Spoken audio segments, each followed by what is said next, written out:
میرے نزدیک جو بندہ حدیث کی کتاب کو تاریخ کہتا ہے نا، بیسیکلی وہ گالی نکال رہا ہوتا ہے. وہ یہ کہنا چاہ رہا ہوتا ہے کہ یہ لوگوں نے جمع کر دیا ہے، اور بھائی میں سنی ہوں، اہل سنت ہوں، میں قرآن اور سنت کو پیرلل میں سورس مانتا ہوں، اور سنت کا ریکارڈ ہے احادیث. جو احادیث کو تاریخ کہہ کے اس کا مذاق اڑائے گا تو اس کو ہم پرویزی سمجھتے ہیں. تو یہ تاریخ ہے، پہلے آپ اس کی جگہ متعین کریں وہ کیا ہے. زمانہ رسالت کی تاریخ. جیسے ہی آپ اس کی جگہ صحیح متعین کر دیں گے، آپ جس اضطراب میں مبتلا ہے وہ ختم ہو جائے گا. ہم اصل میں اس کو دین کے ماخذ کے طور پر رکھ کے دیکھتے ہیں، اور اس کے بعد نہ دین قائم رہتا ہے نہ تاریخ قائم رہتی، دونوں ہی کا خاتمہ ہو جاتا ہے. اور جیسے میں نے ایک مرتبہ حضرات تفن عرض کیا تھا کہ جماعت اسلامی ایک دینی جماعت تھی، انہوں نے سیاست کرنے کی کوشش کی، سیاست ہوئی نہیں، دعوت باقی نہیں رہی. آج کی نشست کا پہلا سوال یہ ہے کہ آپ نے اپنی کتاب میزان میں لکھا ہے دین کے سورسز کے حوالے سے کہ قرآن اور سنت دین لا ریب انہی دو صورتوں میں ہے، ان کے علاوہ کوئی چیز دین ہے نہ اسے دین قرار دیا جا سکتا ہے.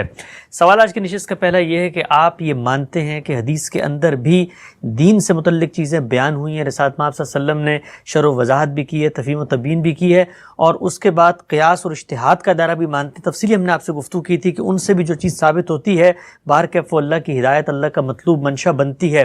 سوال میرا آپ سے یہ ہے کہ دین اگر انہی دو صورتوں میں ہے تو پھر یہ جو بقیہ صورتیں ہیں جن میں دین بیان ہو رہا ہوتا ہے، اگرچہ وہ اصلاً بیان نہیں ہو رہا ہوتا لیکن ہوتا تو ہے، تو پھر ان دو ہی میں کیوں محدود کر دیا؟ پوری بات تو یہ ہونی چاہیے نا، دین قرآن میں ہے، سنت میں ہے، حدیث میں ہے، اسی طریقے سے قیاس میں ہے، اسی طریقے سے اجتہاد میں. جس مقام سے آپ نے یہ جملہ پڑھا ہے وہاں آگے استدراک ہے، یعنی اس میں بیان یہ کیا گیا ہے کہ ہمارا پورا دین انہی دو صورتوں میں ہے، ان سے باہر کوئی چیز نہیں ہے. یہ جو اخبار احاد کے ذریعے سے رسول اللہ کی نسبت سے بہت سی چیزیں ہمیں ملتی ہیں، یہ کوئی الگ دین نہیں ہے، یہ کسی عقیدہ و عمل کا اضافہ نہیں ہے، بلکہ یہ اسی دین کی یعنی وہ دین جو قرآن و سنت میں ہے اسی کی تفہیم و تبیین اور اس پر عمل کے لیے رسالت مآب صلی اللہ علیہ وسلم کے اسوہ حسنہ کا بیان ہے. تو پورا جملہ یہ ہے. اس جملے کو جب آپ اس کے اس استدراک سے الگ کر کے پڑھتے ہیں تو وہ سوال پیدا ہو جاتا ہے. یعنی پوری بات یہ ہے کہ اللہ کا جو دین ہمیں دیا گیا، اللہ کی جو ہدایت پیغمبروں کے ذریعے سے ہمیں ملی، اور خاص طور پر جب وہ آخری پیغمبر کی تصویب سے آگے منتقل ہوئی تو دو صورتوں میں منتقل کی گئی. یعنی اللہ کی کتاب قرآن مجید، اس سے ہم سب واقف ہیں. اللہ کی کتاب قرآن مجید اللہ کے اپنے الفاظ میں ہے، وہ اللہ کا کلام ہے. اس کو بین ہی، یعنی روایت بالمعنی کے طریقے پر نہیں، بین ہی آگے منتقل کر دیا گیا ہے. میں، آپ، کوئی اور شخص جب چاہے اس کتاب کی مراجعت کر سکتا ہے اور اللہ کے دین کو اس سے سمجھ سکتا ہے. دوسری چیز رسالت پاک صلی اللہ علیہ وسلم کی سنت ہے. یعنی کیا کیا آپ نے؟ دین کی وہ روایت جو پچھلے انبیاء سے چلی آ رہی تھی اور جو عرب میں دین ابراہیمی کی روایت کہلاتی تھی، اس میں سے جہاں کوئی چیز مردہ ہو گئی تھی اس کو زندہ کر کے، جہاں کی اصلاح کی ضرورت تھی اصلاح کر کے، جہاں ترمیم کی ضرورت تھی ترمیم کر کے، جہاں کوئی اضافہ کرنا تھا اضافہ کر کے آگے جاری کر دیا. اور جب جاری کیا ہے، یہ لفظ جاری کیا ہے جب بولا جاتا ہے تو اس کا مطلب یہ ہوتا ہے کہ ایسا نہیں کیا گیا کہ کسی نے پوچھا تو بتا دیا، کبھی کہیں ذکر کر دیا، کوئی خطبہ دے دیا اور اس میں بات بیان ہو گئی. ایسا نہیں کیا، بلکہ ایک ایک شخص تک اس کو پہنچایا ہے، اور صحابہ کرام نے اس کو اپنے اجماع سے اپنے عمل میں ڈھالا ہے، اور پھر نسلاً بعد نسلاً وہ اسی طرح امت میں منتقل ہو رہا ہے، اور بغیر کسی انقطاع کے منتقل ہو رہا ہے. تو سارا دین اسی میں ہے. دین کا کوئی عقیدہ اس سے باہر نہیں، دین کا کوئی عمل اس سے باہر نہیں. اس کے بعد جو کچھ کہا جائے گا وہ کیا ہوگا؟ وہ یا اس متن کی شرح ہوگی یا اس میں جو اصول بیان ہوئے ہیں ان کی فرع ہوگی. تو اس وجہ سے فروع کو یا شرح کو الگ سے بیان کرنے کی ضرورت نہیں ہوتی. تو میں نے بھی بیان نہیں کیا. ٹھیک ہے، صحیح نقطہ واضح ہوا. آپ آگے لکھتے ہیں کہ رسول اللہ صلی اللہ علیہ وسلم کے قول و فعل اور تقریر و تصویب کے لیے اخبار احاد جنہیں بالعموم حدیث کہا جاتا ہے، ان کے بارے میں حقیقت ناقابل تردید ہے کہ ان کی تبلیغ و حفاظت کے لیے آپ نے کبھی کوئی اہتمام نہیں کیا. سوال یہ ہے کہ آپ نے اپنی کتاب لکھی میزان، اس میں فقہ النبی کو باقاعدہ طور پہ پورے دین کو جہاں جہاں آپ بیان کر رہے ہیں وہاں پہ رسالت مآب صلی اللہ علیہ وسلم نے جو شرح و وضاحت کی ہے، جو تفہیم و تبیین کی ہے، اس کو بھی بیان کر رہے ہیں۔ یہ بات کہ آپ صلی اللہ علیہ وسلم نے کبھی کسی کو پابند نہیں کیا یا اس کو آگے منتقل کرنے کا اہتمام نہیں کیا، عقل یہ کہتی ہے کہ جب ہم دین کی کسی چیز کو شرع سمجھتے ہیں تو ہم چاہتے ہیں کہ لوگ اسی استنباط کو یا اسی عقلی تقاضے کو یا نص کی اسی تفہیم کو آگے بھی منتقل کریں۔ مثال دیتا ہوں میں ایک، مثلا قرآن مجید میں کہا دو بہنوں کو جمع نہیں کرنا، اب اگر رسالت مآب صلی اللہ علیہ وسلم نے اس پر ایک استنباط کیا ہے، اس حکم کا ایک اقتضا بیان کیا ہے کہ خالہ بھتیجی اور پھپھو بھانجی کو جمع نہیں کرنا، تو آپ کیوں نہیں چاہیں گے کہ یہ بات آگے منتقل نہ ہو؟ یعنی اہتمام کیوں نہیں ہوا اس کا؟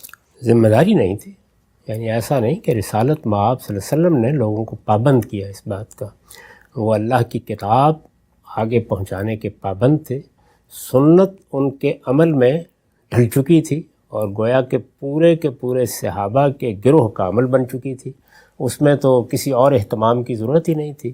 اور اگر اس سے متعلق کوئی مسئلہ کبھی پیش آیا، جیسے اذان آپ نے مقرر کی تو مقرر کی، باقاعدہ طور پر وہ اذان دلوائی گئی، وہ اذان پھر بعد میں اسی طریقے سے مسجد نبوی سے بلند ہوتی رہی جب تک آپ دنیا میں رہے، اور ایک روایت بنی۔ اسی طرح آپ کے علم میں ہے کہ جب قبلہ تبدیل کیا گیا تو منادی کرائی گئی۔ تو یہ اہتمام ہے، یعنی آپ نے جس دین کو لوگوں تک پہنچانا ہے، آپ اللہ تعالیٰ کی طرف سے پابند ہیں کہ وہ دین لوگوں تک پہنچائیں، ان کے سپرد کریں، ان کی ذمہ داری میں دیں۔ لیکن جس وقت آپ شرع فرماتے تھے یا کسی اصل کی فرع بیان کرتے تھے یا کوئی اجتہادی رائے بیان فرماتے تھے تو اس کی کوئی ضرورت محسوس نہیں کرتے تھے، اس لیے کہ متن موجود ہے، یہ شرع پہنچ جائے گی تو بہت اچھی بات ہے، نہیں پہنچے گی تو اس امت کے علماء خود کر لیں گے۔ اسی طریقے سے اصل موجود ہے، فرع اگر پہنچ گئی تو لوگوں کے لیے ازدیاد اطمینان کا باعث ہوگی، نہیں پہنچے گی تو مسلمانوں کے علماء خود اس اصل سے فرع کا استنباط کر لیں گے، بلکہ فرع سے دوسرے فروع کا بھی استنباط کر لیں گے۔ تو یہ چونکہ اسی کے اندر کے مضمرات ہیں، یعنی جو متن آپ کو دیا گیا ہے اسی کے اندر کے مضمرات ہیں، جو سنت جاری کر دی گئی ہے یہ اسی کے لوازم و مقتضیات ہیں، تو اس لیے اس کو الگ سے لوگوں کے سپرد کرنے، انہیں پابند کرنے کی کوئی وجہ نہیں۔ چنانچہ پوری تاریخ رسالت پاک صلی اللہ علیہ وسلم کی پوری سیرت پڑھ لیجئے، کبھی آپ نے اس کا کوئی اہتمام کرنا پسند نہیں فرمایا، یعنی کبھی ایسے نہیں کہا کہ لوگوں دیکھو مجھ سے کوئی سوال کرتے ہو یا کوئی بات پوچھتے ہو یا مجھے کوئی عمل کرتے ہوئے دیکھتے ہو تو تمہاری ذمہ داری ہے کہ تم نے اس کو محفوظ رکھنا ہے اور آگے پہنچانا ہے، یہ ذمہ داری میں نے ادا کر دی، اب تم نے آگے ادا کرنی ہے۔ کبھی آپ نے یہ نہیں کہا، لوگوں کی ثواب دید پر چھوڑ دیا، کسی کا دل چاہا اس نے بیان کر دیا، نہیں چاہا تو نہیں بیان کیا۔ چنانچہ رسالت مآب صلی اللہ علیہ وسلم کے ساتھیوں میں سب سے جلیل القدر کون ہے؟ سیدنا ابو بکر صدیق۔ تو ذرا دیکھیے مسند احمد کو اٹھا کر کہ انہوں نے حضور سے متعلق کتنی باتیں آگے روایت کی ہیں، شاید آپ 35-40 سے بھی آگے نہ بڑھ سکیں۔ تو یہ ثوابدید تھی۔ بہت سے صحابہ کو آپ دیکھیں گے کہ وہ ایک دوسرے کے ساتھ گفتگو کرتے ہوئے یہ بتاتے ہیں کہ میرے علم میں بہت سی باتیں ہیں، مجھے رسالت مآب صلی اللہ علیہ وسلم کی بہت سی چیزیں یاد ہیں، لیکن میں اس کو بیان کرنا پسند نہیں کرتا، اس لیے کہ یہ بڑی ذمہ داری کی چیز ہے۔ ایسا نہ ہو کہ مجھ سے کوئی بات غلط آپ کی نسبت سے لوگوں تک پہنچ جائے، تو یہ لوگوں پر چھوڑ دیا گیا، اور ہر شرع و فرع کو لوگوں ہی پر چھوڑنا چاہیے، یعنی لوگوں ہی پر چھوڑ دینا چاہیے۔ وہ کسی چیز کی اہمیت کو محسوس کریں گے آگے پہنچا دیں گے، نہیں کریں گے نہیں پہنچائیں گے۔ یہ جو میں نے احساس ذمہ داری اور احتیاط کا تذکرہ کیا جو سیدنا صدیق کے حوالے سے، اگر اس کا بھی غلبہ ہو جائے گا تب بھی کوئی فرق نہیں پڑتا، اس لیے کہ وہ اصل موجود ہے، فرع استنباط کر لی جائے گی، متن موجود ہے، شرع مسلمان امت کے علماء کر لیں گے، کر رہے ہیں۔ جن معاملات میں رسالت پاک صلی اللہ علیہ وسلم نے کوئی بات نہیں فرمائی اس میں اس امت کا علم ہمیشہ سے یہ کام کر رہا ہے، ہم بھی کر رہے ہیں۔ ٹھیک ہے، نقطہ واضح فرمایا آپ نے۔ یہ بیان کیجئے گا کہ میزان میں آپ نے جہاں پر پورے کے پورے دین کو اپنی انڈرسٹینڈنگ کے مطابق بیان کیا، ہر جگہ پر فقہ النبی بھی وہاں پر زیر بحث ہے، اصل قرآن مجید کا متن ہے یا سنت میں چیز زیر بحث ہے، اس کی وضاحت کے بعد خود رسالت مآب صلی اللہ علیہ وسلم نے کیسے عمل کا ایک نمونہ پیش کیا یا کہیں پہ شرح و وضاحت کی یا تفہیم و تبیین کی کوئی چیز سامنے آتی ہے۔ سوال دو اٹھتے ہیں۔ پہلا سوال یہ کہ اگر یہ اہتمام نہ ہوتا تو یہ پورے دین سے متعلق فقہ النبی ہم تک پہنچ کیسے گئی، اور دوسری بات یہ کہ اگر یہ نہ پہنچتی تو کیا تب بھی دین کی مکمل تصویر سامنے آ جاتی. مثال دیتا ہوں کہ اگر مثلا میزان میں آپ فقہ النبی کو نکال دیں جو 1200 روایتیں لے کر آئے ہیں، تب بھی دین آپ کی نظر میں اسی طریقے کی وہ پوری کی پوری تصویر دے رہا ہوتا جو ان کے ساتھ دے رہا. یقیناً اس میں کوئی شبہ ہی نہیں ہے. چنانچہ میں نے یہ کر کے دکھا دیا.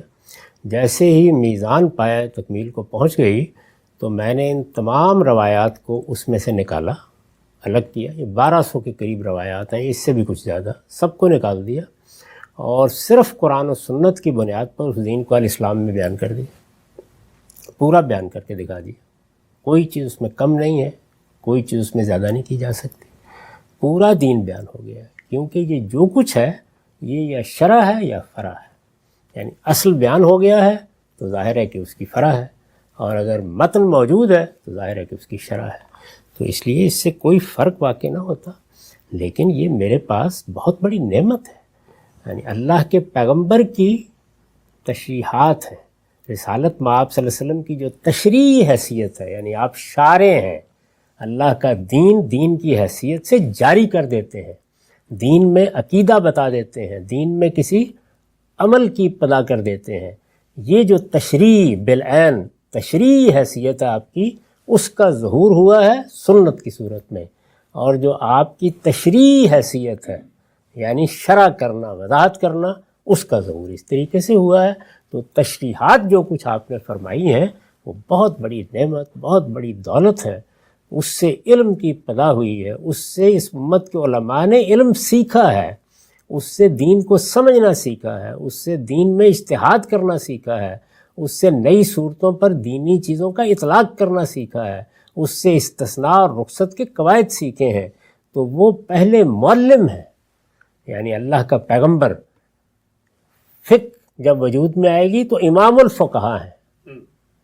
تو اس وجہ سے رسالت مآب صلی اللہ علیہ وسلم کی یہ جو حیثیت ہے، یعنی آپ کا علم آگے منتقل ہو، بہت بڑی نعمت ہے.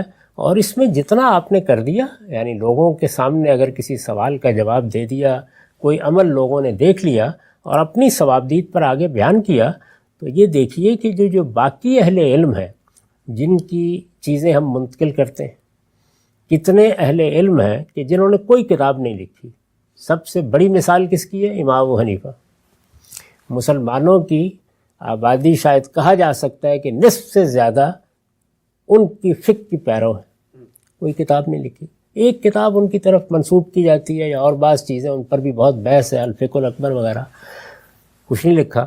اس کے باوجود ان کی آراء، ان کے فتاوی، ان کے مباحث پہنچائے نا ان کے شاگردوں نے، تو بس اپنے شوق سے پہنچا دیے. انہوں نے بھی کسی کو ذمہ داری نہیں دی تھی کہ یہ کام ضرور کرو. تو علم ایسے ہی منتقل ہوتا ہے. اسی طریقے سے رسالت مآب صلی اللہ علیہ وسلم کا علم منتقل ہو گیا. اور میں نے عرض کر دیا کہ اس کے لیے کسی اہتمام کی ضرورت نہیں تھی، یہ لوگوں کے شوق سے کسی حد تک منتقل ہو جانا تھا. ابھی بھی ہم نہیں کہہ سکتے کہ کتنی چیزیں تھیں جو حضور نے بیان فرمائی ہوں گی لیکن وہ آگے منتقل نہیں ہوئیں. کتنی چیزوں سے مراد یعنی شرع کی نوعیت کی یا فرع کی نوعیت کی. اصل دین ہے جس کو دین کہنا چاہیے، دین کے عقائد، دین کے تمام اعمال، وہ بے کم و کاست بیان کیے گئے، ایک ایک شخص تک پہنچائے گئے، وہ بے کم و کاست ہم تک پہنچ گئے ہیں الحمدللہ. ٹھیک ہے صاحب، آخری نشست کا سوال ہے. ایک مثال سامنے رکھ کے بات کو ایک جگہ پہنچاتے ہیں. مثال کے طور پہ مسح الخفین ہے، اس میں مسافر کے لیے ایک مدت طے کی ہے، روایتوں میں معلوم ہوتا ہے. مقیم کے لیے ایک مدت طے کی ہے، 1 دن 1 رات، 3 دن 3 راتیں. یہ روایت ہمیں نہ ملتی، ہم فقہ النبی کے تحت اس کو نہ نقل کرتے، تو پھر اس باب میں ہم کیسے اجتہاد کرتے؟ تو پیغمبر تھا، اس نے ہمیں بتا دیا، طریقہ بھی بتا دیا اس کے علاوہ، اور اس معاملے میں طریقہ بتایا جو عبادات کے اندر تھا، وقت بھی مقرر کر دیا. تو اس کو نکال دیں تو ہم کیسے فیصلہ کریں گے؟ یہ بتائیے کہ یہ جو چیز ہے اس کے منتقل نہ ہونے کا امکان کیسے فرض کیا آپ نے؟ یہ تو ہو ہی جانا ہے. اس کی وجہ یہ ہے کہ یہ معاملہ ایسا ہے کہ جو ہونا ہے تو دنوں ہونا ہے، ہر روز ہوگا. یعنی جس زمانے میں موزے پہنے ہوں گے تو روزانہ ہوگا نا. اچھا، پھر صحابہ کرام نہیں کریں گے یہ، تو اس میں تو کوئی سوال ہی نہیں ہے. اس طرح کی جو عملی نوعیت کی چیزیں ہوتی ہیں وہ منتقل ہو ہی جاتی ہیں. اگر فرض کیجئے نہ منتقل ہوتا تو جس طرح اب ہم رخصت کا فیصلہ کرتے ہیں بعض چیزوں میں، ایسے ہی کوئی فقیہ اس کا فیصلہ کر دیتا. یہ ممکن ہے کہ ہم اس کے معاملے میں تردد میں ہوتے کہ اس کی کیا کوئی مدت مقرر کرنی چاہیے یا نہیں مقرر کرنی چاہیے. اس میں بھی اصول موجود ہیں اور قرآن میں بیان ہوئے ہیں، ان کی روشنی میں کی جا سکتی تھی، اور ہو سکتا ہے کوئی احتیاط برتتا نہ کرتا. تو یہ اسی طرح کا ایک فقہی اختلاف ہوتا ہے جس طرح کا اختلاف دوسرے بہت سے معاملات میں ہو جاتا ہے. اس میں کیا قیامت آ جاتی ہے؟ کل میں نے آپ سے ایک سوال کیا تھا کہ اگر رسالت محمد صلی اللہ علیہ وسلم کی نسبت سے جو روایتیں ہم تک پہنچی ہیں یہ نہ پہنچی ہوتی تو دین کی جو وہ مکمل تصویر ہے، مکمل شاکلہ ہے، کیا وہ اسی صورت میں ہمارے سامنے ہوتا کہ ہم اس پر پوری طریقے سے عمل پیرا رہیں؟ آپ نے اس کا جواب بھی دیا تھا، ایک مثال بھی زیر بحث آئی، اسی مثال سے میں آغاز کر دیتا ہوں مزید تفہیم کے لیے. مثال یہ ہے کہ ہم یہ کہتے ہیں کہ اللہ تعالیٰ نے ہمیں فطرت میں بھی رہنمائی کی ہے، لیکن وہ معاملات جن میں ہم کسی حتمی فیصلے تک نہیں پہنچ سکتے تھے شریعت نے ہمیں بتا دی. دین کے وہ معاملات جن میں صرف قرآن اور سنت میں ہمیں رہنمائی نہیں ملتی، جیسے مثال کے طور پر مسائل الخفین کوئی لے لیتے ہیں، اگر وہ رہنمائی حدیث کے ذریعے نہ آتی تو ہم اجتہاداً علماء غور بھی کرتے، فکر بھی کرتے اور کسی نتیجے تک پہنچ جاتے. ایک نتیجہ علماء کا ہے اور ایک نتیجہ پیغمبر کا ہے. ان دونوں نتائج میں باہر کیف بڑا فرق ہے، اس لیے کہ پیغمبر خطا پہ کھڑا نہیں ہو سکتا، اللہ اس کی رہنمائی کر دیتے. تو اب وہ نتیجہ جو ہمیں وہاں سے ملا ہے وہ عام اجتہاد کے، پہلا سوال یہ کہ برابر کیسے ہو سکتا ہے، اور دوسرا سوال کہ اگر وہ نہ پہنچتا تو ہم تو باہر کیف دین کی ایک حقیقی رہنمائی سے، اس اصل کی حقیقی فرع سے، اس اصل کی حقیقی شرع سے محروم تو ہوتے. اصل کی کوئی حقیقی یا غیر حقیقی فرع یا شرع نہیں ہوتی. یعنی غلط شرع ہو سکتی ہے اور غلط فرع کا استنباط ہو سکتا ہے. یعنی حقیقی اور غیر حقیقی کا کوئی فرق نہیں. میں نے ایک چیز کو سمجھا، اللہ تعالیٰ کی کتاب میں ایک بات کہی گئی تھی، اس کی میں نے شرح کی، تو اس کا پورا امکان ہے کہ میں صحیح شرح کروں اور یہ بھی امکان ہے کہ مجھ سے غلطی ہو جائے. تو شرح میں یا فہم میں یہی تقسیم ہوتی ہے کہ یا وہ غلط ہے یا وہ صحیح ہے. یہی معاملہ فروع کا ہے. ایک اصل ہمارے پاس موجود ہے، اس اصل سے ہم کسی چیز کا استنباط کرتے ہیں، اسی کو فرع کہا جاتا ہے. یعنی ایک اصل ہے، جیسے یہ اصل ہے کہ تمام طیبات کھانے کے لیے حلال ہے اور تمام خبائث کھانے کے لیے ممنوع ہے. یہ ایک اصل ہے. تو اب اس میں ہمیں فروع پر اطلاق کرنا ہوتا ہے. یعنی طیبات میں 10 چیزیں دنیا میں ہوں گی جن میں طے کرنا پڑے گا کہ کیا طیبات ہیں کیا نہیں ہیں. ایسے ہی خبائث کے بارے میں طے کرنا پڑے گا. تو اصل جب ہمارے پاس موجود ہے تو یہاں یہ ہو سکتا ہے کہ ہم کسی فرع پر اطلاق میں غلطی کھا جائیں. تو یہاں پر بھی وہی ہوگا جیسے شرع میں ہے کہ غلطی ہوگی، تو غلط اور صحیح کا فرق ہوگا، حقیقی اور غیر حقیقی کا کوئی فرق نہیں ہوگا. رسالت مآب صلی اللہ علیہ وسلم نے اگر کوئی فقہی رائے بیان کی ہے یا کوئی شرح فرمائی ہے یا کسی اصل کی کوئی فرع بیان کی ہے، تو جو فرق واقع ہو رہا ہے وہ اصل میں اسی کا ہے. یعنی میرے ہاں خطا کا امکان ہے، آپ کے ہاں خطا کا امکان ہے، ابو حنیفہ اور شافعی کے ہاں خطا کا امکان ہے، وہاں نہیں. جو اصل فرق ہے وہ یہ ہے. یعنی رسول اللہ صلی اللہ علیہ وسلم نے اگر کوئی شرح کر دی ہے یا اگر کوئی فرع بیان فرمائی ہے تو یہ بحث تو ہم اس بنیاد پر کرتے ہیں کہ وہ ہم تک پہنچ گئی ہے یا نہیں پہنچی. جو بھی بحث ہے، اخبار احاد میں ہم تنقیح کرتے ہیں، ہم ان کے رجال کو دیکھتے ہیں، ہم ان کے حفظ و اتقان کا جائزہ لیتے ہیں، ہم تاریخی معاملات میں کوئی رائے قائم کرتے ہیں کہ یہ صاحب جو بیان کر رہے ہیں ان کی ملاقات بھی تھی یا نہیں، یا ملاقات کا امکان بھی ہے یا نہیں.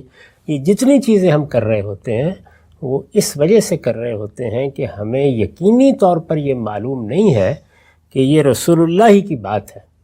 تو ہم کوشش کر رہے ہیں کہ رسول اللہ صلی اللہ علیہ وسلم کی نسبت کوئی غلط بات بیان نہ ہو جائے، اس کے لیے یہ تحقیق کرتے ہیں. لیکن جب رسول اللہ وہ بات فرما رہے تھے تو اس میں غلطی کا امکان نہیں ہے. یہ فرمائیں گے آپ کہ کیا پیغمبر اس طرح کی غلطی سے بھی پوری طرح محفوظ رکھے جاتے ہیں یا اس میں بھی ان کو عصمت حاصل ہوتی ہے؟ تو اس میں 2 پہلو ہیں اور اس کی مثالیں قرآن میں موجود ہیں کہ اولاً تو جن ہستیوں کا پیغمبر کی حیثیت سے انتخاب کیا جاتا ہے ان کا عام انسانوں سے تقابل ہی نہیں ہو سکتا. وہ خیار الناس ہیں. اللہ تعالیٰ نے جب ان کو اس منصب پر فائز کیا ہے تو ظاہر ہے کہ جیسے کہ فرمایا ہے کہ یہ سب انتخاب کوئی الٹپ نہیں ہوتا، یہ علی علم ہوتا ہے. تو اللہ تعالیٰ ان کی صلاحیتیں اور جو کچھ اللہ نے ان کے اندر قوتیں ودیت فرمائی ہیں ان سب کا لحاظ کر کے علی علم انتخاب کرتے ہیں. تو اس وجہ سے پہلی چیز تو یہ ہے کہ میرے اور کسی پیغمبر کے مابین اس انتخاب ہی سے زمین و آسمان کا فرق واقع ہو جاتا ہے. دوسرے یہ کہ اگر انسانی تقاضوں سے یا بشری تقاضوں سے کہیں سہو ہو جائے، کوئی تسامح ہو جائے، تو وہاں اللہ تعالیٰ جب تک پیغمبر دنیا میں موجود ہے نگرانی فرما رہے ہیں. یہ بات خود قرآن میں بیان ہو گئی ہے. تو اوپر سے اس کی تصحیح کر دی جائے گی، یعنی یا تصویب ہو جائے گی یا تردید ہو جائے گی. چنانچہ قرآن مجید میں دونوں طرح کے اجتہادات کی مثالیں موجود ہیں کہ اللہ تعالیٰ نے تصویب فرما دی، اللہ تعالیٰ نے اس کی نفی کر دی. جیسے کہ منافقین کے بارے میں رسول اللہ نے ایک رویہ اختیار کیا، یہ فرما دیا کہ ایسا نہ ہوتا تو بہتر تھا.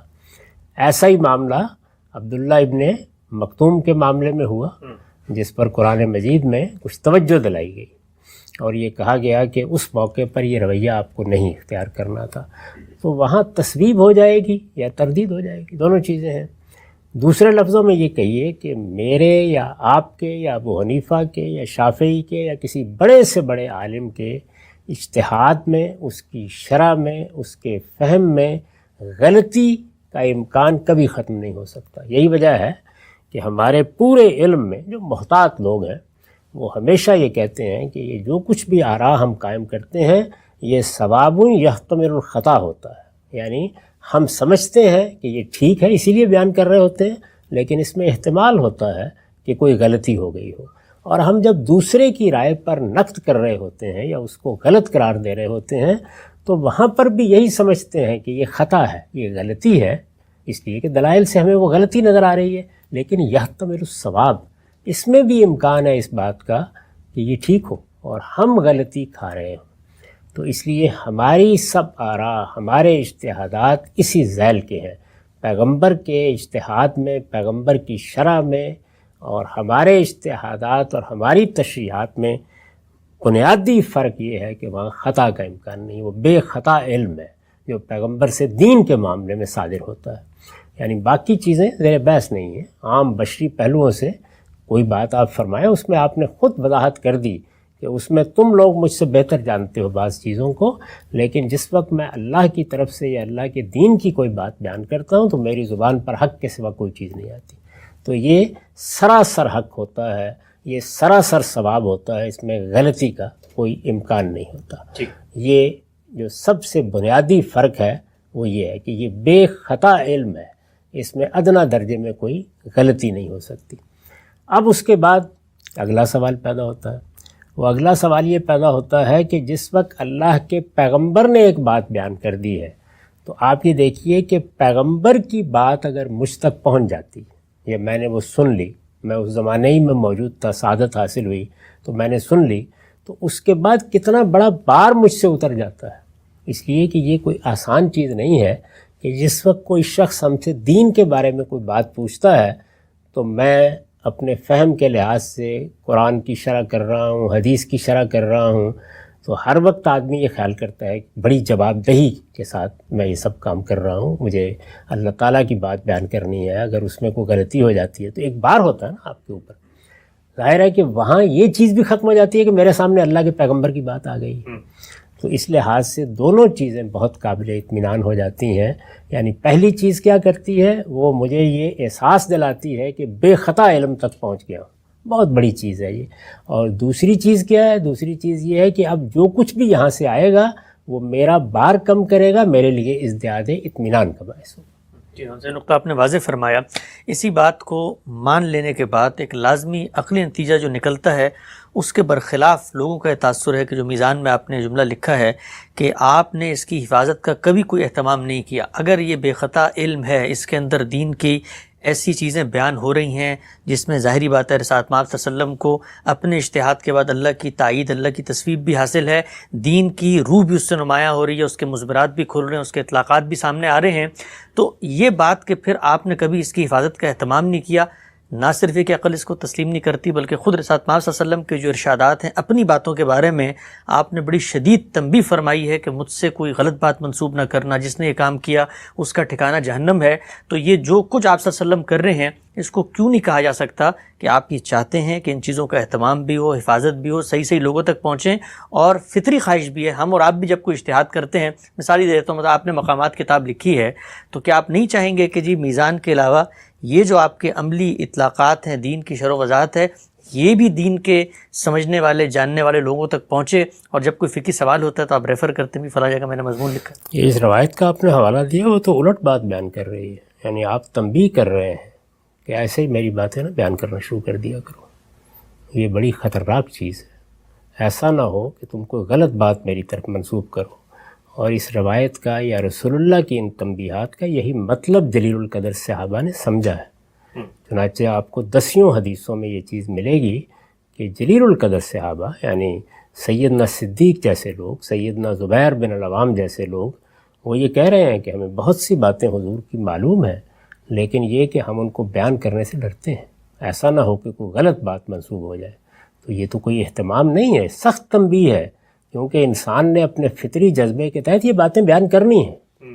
تو یہاں پر تو یہ بتایا جا رہا ہے کہ باتیں بیان کرنے کا یہ عمل تو فطری تقاضوں سے ہونا ہے۔ آخر جس نے سوال پوچھا ہے تو اس کو کون روکے گا کہ وہ آگے بیان نہ کرے؟ اسی طرح کا معاملہ سننے والوں، دیکھنے والوں سب کے ساتھ ہوگا، چونکہ یہ ہونا ہے کسی نہ کسی درجے میں۔ یہ نہیں کہ سب کریں گے لیکن کچھ لوگ کریں گے، جیسے کہ ہم جانتے ہیں کہ سیدنا ابو ہریرہ نے بہت بڑے پیمانے پر یہ چیزیں بیان کیں، سیدہ عائشہ نے بیان کی، اور بعض لوگوں نے بھی بیان کی۔ تو یہ ہونا ہے، تو آپ نے تنبیہ فرمائی کہ یہ کوئی آسان کام نہیں ہے، یہ بڑی ذمہ داری کی بات ہے۔ خدا کے پیغمبر کی طرف کسی بات کا منسوب کر دینا اور وہ غلط بات ہو، بہت بڑی بات ہے۔ تو آپ نے فرمایا کہ جو لوگ اس کی جسارت کریں گے وہ اپنا ٹھکانہ جہنم میں بنائیں۔ تو یہ تنبیہ تو الٹ صورتحال پیدا کر رہی ہے، یعنی اب میں بھی ڈروں گا، آپ بھی ڈریں گے، ہر شخص اندیشہ ناک ہوگا کہ میں ایسے ہی کوئی بات بیان نہ کروں۔ کیا خبر کہ کوئی پس منظر رہ جائے، کیا خبر کہ کسی لفظ کے بیان کرنے میں غلطی ہو جائے، کیا خبر کہ میں جو بات سمجھا ہوں اس کے فہم میں خطا کر گیا ہوں، کیا خبر کہ جو میں اس فہم کو الفاظ دے رہا ہوں وہ اس مدعا کو ادا بھی کرتے ہیں یا نہیں ادا کرتے۔ تو یہ بڑی ذمہ داری کی چیز ہے، لازمی طور پر یہی ہوگا۔ تو جو بات میں نے کہی ہے وہ اصل میں مثبت اہتمام کا تقاضا کرتی ہے، یعنی آپ اپنی طرف سے ہر شخص کو متنبہ فرماتے، بار بار متنبہ فرماتے، بلکہ آپ کیا فرماتے، قرآن کہتا صحابہ کرام کو، بہت اہم بات، وہ یہ کہتا کہ یہ پیغمبر کی جو بات بھی تم سنتے ہو، چونکہ یہ ایک بہت بڑا علم ہے، بے خطا علم ہے، لہذا ہر شخص اس کو محفوظ رکھے، ہر شخص آگے پہنچائے۔ اگر کسی نے کوئی سوال کیا ہے تو اس کی ذمہ داری ہے کہ اس کا جواب اس کو مل گیا ہے، خود تو عمل کرے گا، جا کے جس سے ملاقات ہو اس کو بتائے، ایک ایک شخص تک پہنچائے، تو پھر یہ اہتمام ہوتا، پھر یہ حفاظت ہوتی۔ آپ نے ایسا کوئی کام نہیں کیا۔ اس لیے میں نے یہ عرض کیا تھا کہ چونکہ یہ فروع ہے، یہ شرع ہے، اور اللہ تعالیٰ نے اگر کسی چیز کو اس موقع کے اوپر لوگوں تک نہیں پہنچنے دیا یا وہ کسی وجہ سے نہیں پہنچی تو کوئی قیامت نہیں آئے گی۔ ہمارے علماء جن معاملات میں شرع نہیں ہوئی یا فروع نہیں بیان ہوئی تو یہی کام تو کر رہے ہیں۔ آپ کے جلیل القدر فقہاء یہی کام کر رہے ہیں۔ اس سے حضور کی طرف سے اذن بھی ہو گیا، اس سے حضور کی طرف سے تعلیم بھی ہو گئی، اور جتنا ایک انسانی طریقے سے پہنچنا تھا وہ پہنچ بھی گیا ہے۔ یعنی کوئی ایسا تو نہیں کہ سب کچھ ضائع ہو گیا ہے، بہت کچھ پہنچ بھی گیا ہے۔ تو بڑا فرق ہے اس میں کہ کسی چیز کی یہ نوعیت ہے کہ اگر یہ ضائع ہو گئی تو دین ضائع ہو جائے گا، نہیں، اس سے کوئی دین ضائع نہیں ہوگا۔ دین پورا کا پورا موجود ہے قرآن اور سنت میں، ان میں جو باتیں ہیں وہ یا شرع ہے یا فرع ہے۔ اگر وہ مل جائے گی تو الحمدللہ اللہ کا شکر ادا کریں گے، اگر کہیں رہ گئی، ضائع ہو گئی، کسی نے نہیں بیان کیا تو علم ضائع ہوا ہے، اس میں کوئی شک نہیں، دین میں تو کچھ ضائع نہیں ہوا۔ ٹھیک، نقطہ آپ نے واضح فرمایا۔ آج کی نشست کا آخری سوال، جب آپ یہ لکھتے ہیں کہ اس سے یعنی حدیثوں سے دین میں کسی عقیدہ اور عمل کا اضافہ نہیں ہوتا، اور پھر پوری بات آپ کی یہ ہے کہ بے خطا علم ہے، رسالت محمد صلی اللہ علیہ وسلم کے اجتہادات ہیں، ہمارا اس سے کوئی موازنہ نہیں ہے، دین کے مضمرات کھلتے ہیں، کوئی مستقل بالذات انڈیپینڈنٹ الگ چیز نہیں ہے بلکہ متن کی شرح ہے، اصل کی فرع ہے، تو پھر یہ جملہ کہنا کہ جی عقیدہ و عمل میں کوئی اضافہ ہی نہیں ہوتا، تو یہ تو ایک تاثر ہی دیتے ہیں کہ جیسے جو کچھ ہے یہ ایک اضافی چیز ہے، غیر ضروری چیز ہے آ گئی تو بڑی اچھی بات ہے، نہ ہوتی تو کوئی فرق نہیں پڑتا ہمارے۔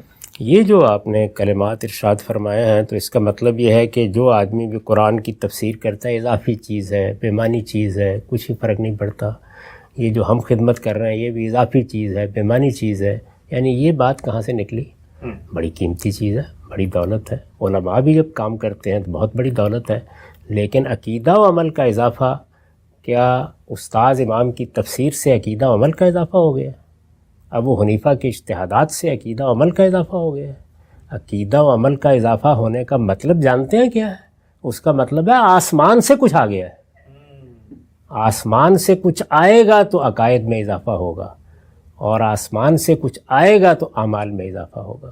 تو اس لیے دو الفاظ میں نے وہاں استعمال کیے ہیں کہ یہ جو کچھ ہے، یہ جو عقائد و اعمال ہمیں آسمان سے وحی کے ذریعے سے دے دیے ہیں خدا کے پیغمبر نے، یا ان کی تفہیم و تبیین ہے یعنی انہیں سمجھایا جا رہا ہے، اور یا جو کچھ اعمال خود رسول اللہ نے جاری کیے ان پر آپ کے عمل کا نمونہ ہے، اور اس لحاظ سے ہمارے لیے بہترین نمونہ ہے، اسوہ حسنہ ہے۔ تو یہ کوئی قیمتی دولت، کم درجے کی قیمتی دولت ہے۔ تو اس میں یہ دو ایکسٹریمز جو ہیں دونوں غلط ہیں، یعنی یہ کہ اس سے عقیدہ و عمل کا اضافہ ہوتا ہے تو اس کا مطلب تو یہ ہے کہ رسول اللہ نے اپنی ذمہ داری معاذ اللہ ادا نہیں کی، یعنی ضائع ہو گئی کچھ چیزیں، عقائد 15 تھے، 4-5 یا پہنچے ہیں، باقی رہ گئے کہیں، بڑی خطرناک بات ہے، اعمال میں سے کچھ رہ گیا ہے، حضور اپنی ذمہ داری ادا کر کے گئے ہیں، پوری ادا کر کے گئے ہیں، تو اگر آپ یہ مانتے ہیں تو پھر آپ کو اس کے ساتھ یہ ماننا پڑے گا کہ ایک ایک چیز جو حضور نے فرمائی ہے وہ ہم تک پہنچ گئی ہے، اگلی بات بھی ماننی پڑے گی، پورے یقین کے ساتھ پہنچ گئی ہے، پوری قطعیت کے ساتھ پہنچ گئی ہے، اس لیے کہ آسمان کی ہدایت کو تو اسی طرح پہنچنا ہے، لیکن تفہیم تبیین وہ ضمنی ذرائع سے پہنچ جائے، وہ کمتر ذرائع سے، اس سے بھی کمتر ذرائع سے پہنچ جائے، کوئی فرق نہیں پڑتا، اس لیے کہ اس سے کوئی اضافہ نہیں ہو رہا، کوئی تغیر نہیں ہو رہا، کوئی تبدیلی نہیں ہو رہی، دین جو کچھ ہے وہ پورا کا پورا محفوظ پہنچ گیا ہے، اب اس کی تفہیم تبیین میں، اس کی شرح میں، اس کی وضاحت میں کوئی چیز پہنچی ہے الحمدللہ، رہ گئی ہے تو کوئی قیامت نہیں آ رہی۔ اللہ تعالیٰ نے انسانوں میں ایسے جلیل القدر انسان پیدا کیے ہیں، قیامت تک پیدا ہوتے رہیں گے، جو یہ خدمت انجام دے رہے ہیں، یہ خدمت انجام دیں گے۔ تو اس وجہ سے یہ دوسری ایکسٹریم جو اختیار کر لی جاتی ہے کہ یا تو عقیدہ و عمل کا اضافہ ہونا چاہیے، اور یا یہ ہے کہ بے معنی ہے، فضول ہے، یہ دو باتیں کیا ہیں؟ نہیں، علم تو بڑی قیمتی دولت ہے، یہ تو عام علماء کا علم اتنی قیمتی دولت ہے کہ ہم اس کے ایک ایک لفظ کو محفوظ کرتے ہیں، اور یا یہ کہ پیغمبر کا علم، تو اس کے بارے میں یہ الفاظ بولنے کی جسارت کیسے کی جا سکتی ہے؟ دونوں باتیں غلط ہیں۔ صحیح بات یہ ہے کہ یہ اللہ کے پیغمبر کا چھوڑا ہوا علم ہے، یہ امام الفقہاء کا، امام العلماء کا چھوڑا ہوا علم ہے، دنیا کی اس سے بڑی کوئی دولت نہیں ہو سکتی، لیکن اس سے کسی عقیدہ و عمل کا اضافہ نہیں ہوتا۔ عقائد اور اعمال پر مبنی پورا دین آپ نے ان ذرائع سے دیا ہے جن کے بارے میں کسی تحقیق کی ضرورت نہیں ہے، وہ قرآن اور سنت ہے۔ ایسا نقطہ آپ نے واضح فرمایا۔